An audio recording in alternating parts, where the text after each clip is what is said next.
Sambil membunyikan knalpot bising, ribuan buruh ini berunjuk rasa di jalur Pantura. Statement seperti ini yang benturan, Pak. Dianggap DPO, siapa yang dianggap DPO? Unjuk rasa sempat memanas saat salah seorang demonstran tidak terima dengan perlakuan polisi. Tidak hanya berorasi, buruh bahkan nekat menutup akses jalan penghubung Tuban Semarang. Akibatnya, arus lalu lintas di kawasan Pantura macet hingga 5 km. Unjuk rasa dan penutupan jalan ini dilakukan buruh lantaran kecewa karena tuntutan kenaikan uang makan tidak dipenuhi perusahaan. Tidak hanya uang makan, buruh juga kecewa lantaran menilai kurang memiliki waktu istirahat. Teman-teman minta kenaikan dari 10.500 menjadi 12.000. Kemudian yang kedua, tunjangan pokok dari 60.000 menjadi dari 50.000 menjadi 60.000. Ini diharapkan nanti supaya lebih tenang penyampaiannya dan tidak dalam kondisi emosi apabila ada ketidaksetujuan hasil pengumuman. Usai menyampaikan aspirasi, massa akhirnya membubarkan diri dan kemacetan lalu lintas pun perlahan terurai. Halo, selamat malam pemirsa. Apa kabar Anda? Unjuk rasa buruh tadi menjadi pembuka jumpa kita di iNews Prime. Kami juga akan menghadirkan polemik warna seragam Satpam yang dinilai terlalu mirip dengan seragam kepolisian. Saya Latif Sregar.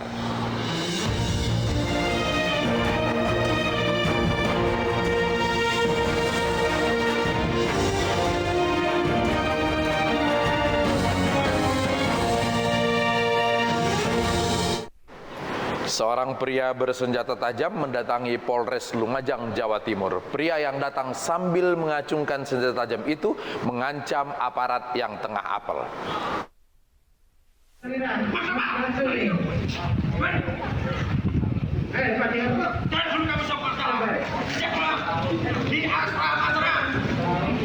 Pemuda ini tiba-tiba masuk halaman Polres Lumajang sambil mengacungkan senjata ke sejumlah polisi dan berteriak dengan nada ancaman. Aksi pelaku dapat segera diamankan polisi dan beruntung tidak sampai ada korban jiwa.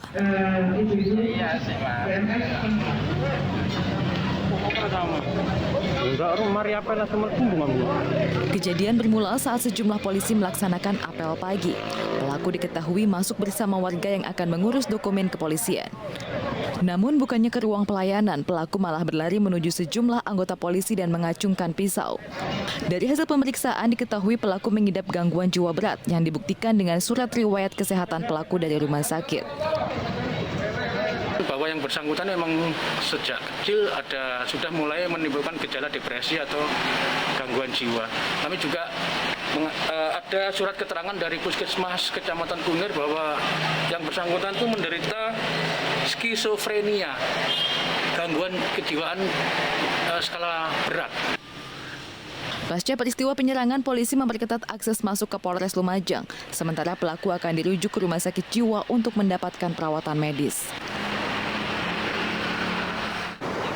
Gudang penyimpanan bantuan sosial di Surakarta terbakar. Seluruh barang yang sedianya disalurkan untuk bansos ludes tak bersisa.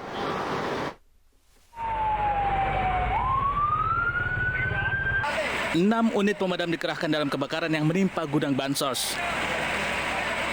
Sejak pandemi, rumah di kawasan Kepatihan Kulon, Surakarta ini beralih fungsi menjadi gudang penyimpanan barang bansos.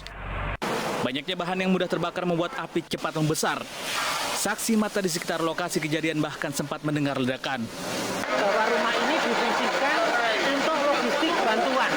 Terus ini selama pandemi terutama ini digunakan untuk menampung bantuan-bantuan khususnya yang akan disalurkan di gereja-gereja di wilayah Solo Raya. Ya, bisa sembako, bisa mungkin baju bekas dan lain-lain. Akibat kebakaran ini, kawasan Kepatihan Kulon ditutup sementara. Kasus kebakaran kini ditangani kepolisian untuk mengungkap penyebab kebakaran. Puluhan emak-emak di Medan, Sumatera Utara menggeruduk kantor Camat Medan Maralat menuntut agar portal yang menutup jalan di lingkungan mereka dibuka. Sementara emak-emak dari kubu berbeda bersikukuh menutup portal agar jalan rumah mereka tidak dilalui oleh truk.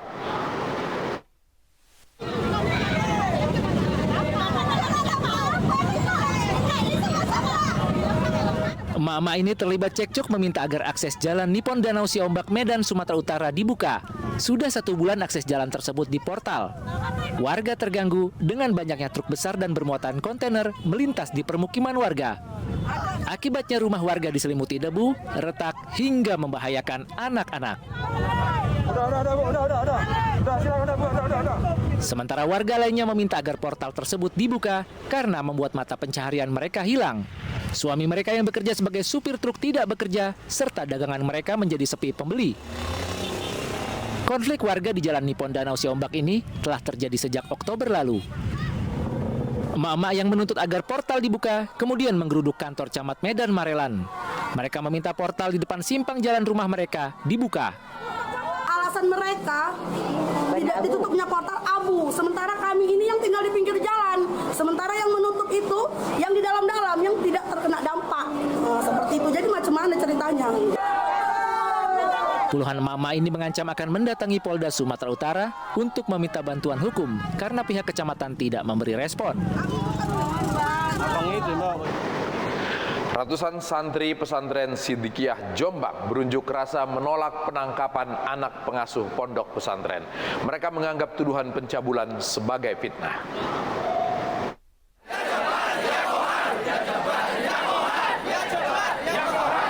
Geram mendengar kabar putra pengasuh pesantren akan ditangkap, ratusan jemaah menggelar aksi unjuk rasa di halaman pondok pesantren Siddiqiyah di Desa Losari, Kecamatan Ploso, Kabupaten Jombang, Jawa Timur. Kalau bisa membela dengan teori, kita bela dengan teori. Kalau mereka menggunakan fisik, kita gunakan fisik juga. Dalam orasinya, para jemaah menolak rencana polisi yang akan menangkap salah satu putra pengasuh pesantren berinisial MSA yang diduga melakukan perbuatan cabul terhadap sejumlah santriwati di pesantren. Sebuah kasus pencabulan atau pemerkosaan pada saat kejadian atau tidak lama jadi kejadian, yang bersangkutan pelapor akan melakukan visum. Nah, hari ini kita semua dihadapkan pada fakta 6 bulan setelah kejadian pelapor baru melakukan visum. Dan apa hasilnya visum? Mereka mengklaim tuduhan pencabulan oleh putra kiai terhadap sejumlah santriwati di pesantren Siddiqiyah hanya rekayasa untuk menjatuhkan nama baik pesantren. Sementara Komnas HAM menolak hukuman mati yang dijatuhkan terhadap terdakwa pemerkosa santriwati Heri Wirawan. Alasannya, hak hidup merupakan prinsip hak dasar hak asasi manusia.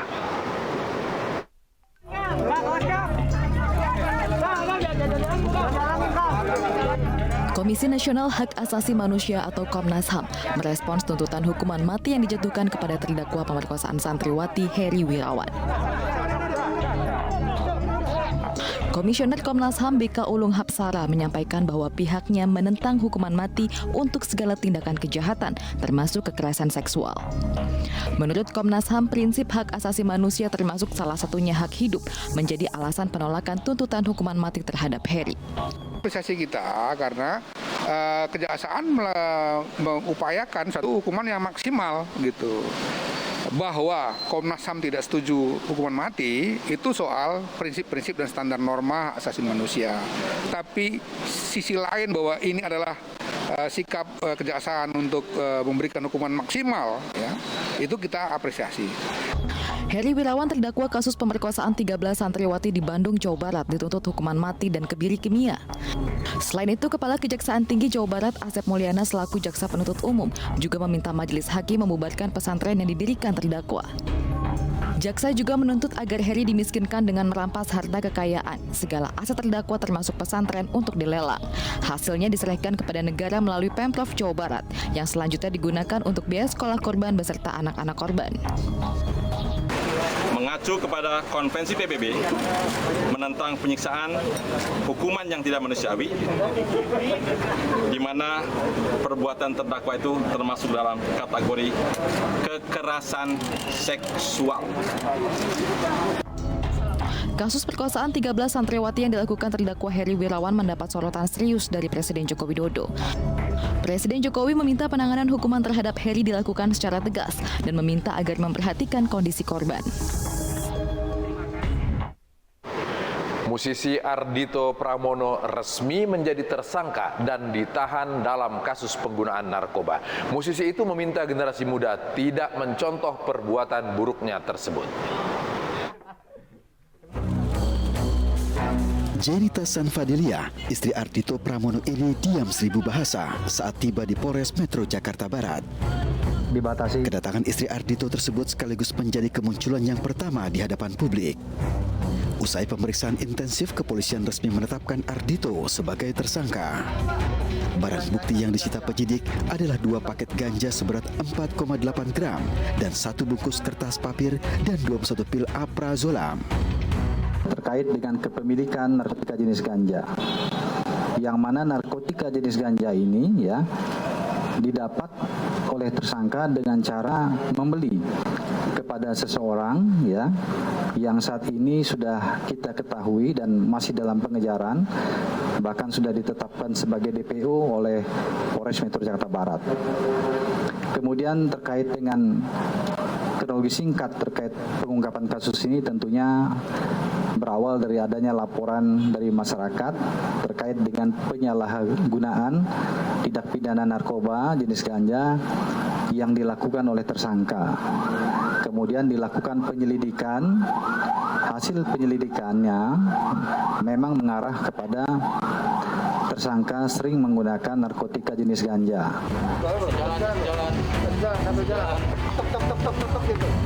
Penangkapan terhadap Ardhito bermula dari sebuah operasi di wilayah Jakarta Barat. Saat ini polisi masih memburu seorang tersangka lainnya yang terlibat dalam kasus narkoba, Ardhito Pramono. Atas kasus ini, Ardhito dijerat Undang-Undang Narkotika dengan ancaman penjara paling lama 4 tahun penjara. Bupati Penajam Pasir Utara, kawasan yang akan menjadi ibu kota negara baru, masih diperiksa KPK. Dalam operasi tangkap tangan, KPK menemukan uang 1 miliar rupiah dalam koper.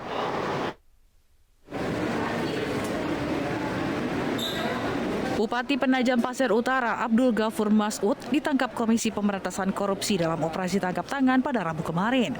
Komisi Pemberantasan Korupsi menciduk Ghafur bersama 6 orang yang merupakan ASN Pemkab Penajam Pasir Utara dan pihak swasta di Jakarta. Sementara 4 orang lainnya ditangkap di Kalimantan Timur. Penangkapan Ghafur terkait dugaan kasus suap dan gratifikasi. Hingga kini ia dan 10 orang lainnya masih menjalani pemeriksaan intensif di gedung KPK. Benar bahwa KPK telah melakukan kegiatan tangkap tangan di Jakarta dan juga di Kalimantan Timur terkait dengan adanya dugaan tindak pidana korupsi, yaitu pemberian dan penerimaan hadiah atau janji kepada salah satu penyelenggara negara, yaitu kepala daerah di Kabupaten Penajam Pasir Utara, Kalimantan Timur. Pasca OTT, KPK menyegel ruang kerja Bupati dan PLT Sekretaris Daerah Kabupaten Penajam Pasir Utara, Mulyadi. Selain ruang kerja, rumah dinas keduanya juga disegel. Sementara pengamanan di rumah dinas dan lingkungan Pemkat diperketat. Aksi pemalakan terhadap sopir truk di jalur lintas Sumatera viral di media sosial. Tidak hanya memalak, pelaku juga tidak segan melempari truk dengan batu. Informasi tersebut menjadi satu dari 5 berita pilihan hari ini.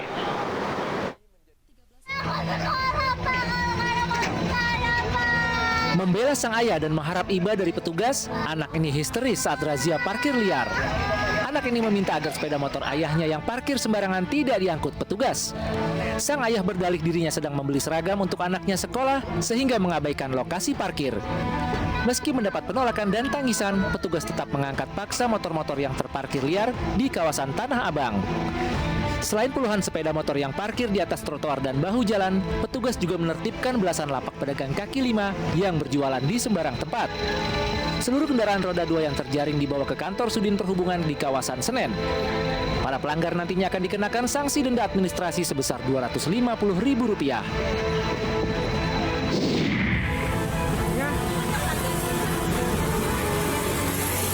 Kabel listrik di Jalan Kalisari Raya, Kecamatan Pasar Rebo, Jakarta Timur terbakar.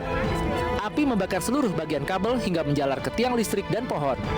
Kabel yang terbakar juga mengeluarkan percikan hingga membahayakan pengendara yang melintas. Sejumlah pengendara akhirnya memilih putar balik lantaran takut terkena kabel yang terbakar. Kebakaran diduga disebabkan korsleting listrik. Pasca dipadamkan, petugas PLN membutuhkan waktu 2 jam untuk mengganti dan memperbaiki kabel yang hangus terbakar. Selama proses perbaikan, petugas terpaksa melakukan pemadaman aliran listrik di sepanjang Jalan Kalisari Raya.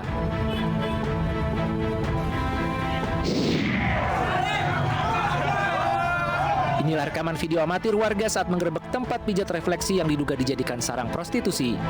Sejumlah warga Depok yang emosi pun langsung merusak tempat ini. Saat masuk ke dalam area refleksi, warga kemudian mendapati seorang wanita yang berprofesi sebagai terapis sedang berhubungan intim dengan tamu pria. Usai melakukan penggerebekan, pengurus lingkungan setempat langsung melaporkan peristiwa ini ke Mapolsek Bojong Sari. Polisi masih memeriksa pengelola, karyawan, serta sejumlah tamu tempat refleksi.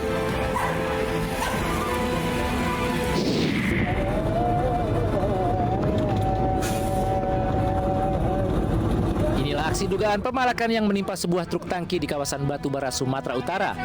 Terduga preman nekat menyetop truk lantaran meminta pungutan liar.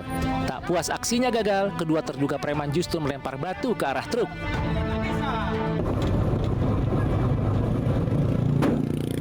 Pasca kejadian ini, supir truk membuat aduan ke Polsek Indrapura. Supir dan kernet berharap aparat dapat mengusut tuntas kasus tersebut. Pasalnya selama ini supir truk pengangkut CPO kerap dirugikan dengan aksi pemalakan.